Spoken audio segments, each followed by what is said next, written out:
Hello, everyone. My name is Matt. I'm the president. I am with Zach Bell today, looking at some great rocks. And I noticed that you had some fabulous fluorites sitting right here from Ohio. That's right. I'm based out of Ohio, so Midwest is my main focus, with the star being the Ohio stuff. And I put a whole shelf together. It's got auglazed and clay center material and a few other oddballs in there, but mostly those two. And it's a good showcase to see the shapes and sizes of what we expect to see out of that location. And I noticed that you had your pegmatite minerals down here on the lower shelf. Correct.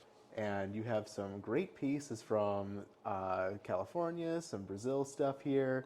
And I love all the aquamarines you have from Brazil. You want to tell us a little bit more about those? Yeah, sure. Thank you. So all the aquamarine here is from the Moço de Sol area of Espírito Santo, Brazil. And this is all 1991 to 1993 production. I was fortunate enough to be in contact with one of the miners from the time, and he sells me a little bit at a time when he's done looking at it. A lot of times the miners, it's like a memory vault. They can see exactly where they were in the ground when they're pulling the pieces out and looking at them. So he goes, I want to, experience them again before I let them all go. So I get what I can when he's willing to let them go. Yeah.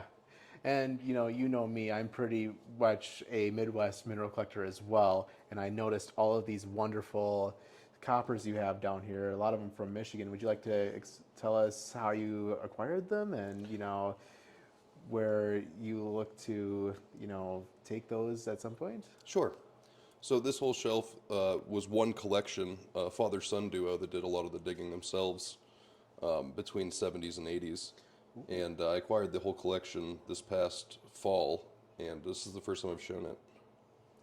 Wow, fabulous. I love the white pine one in the center with the uh, dendritic copper kind of Sure. going like that.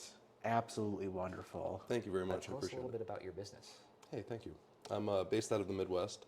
I'm in Ohio, so Midwest is my main focus. Okay.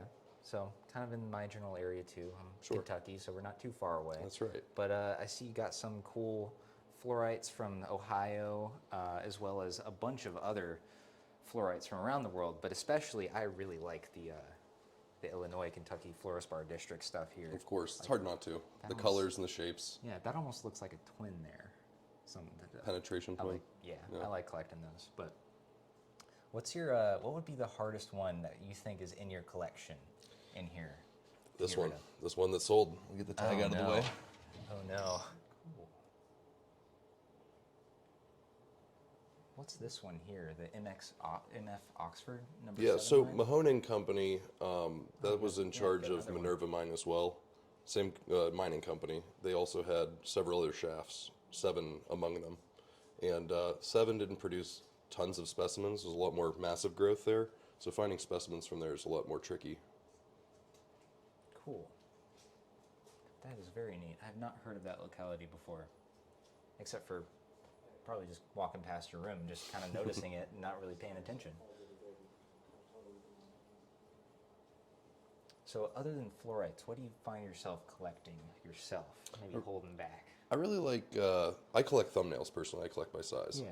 So I don't really like to hold anything back from my customers. I try to give the best material the option to be into other collections.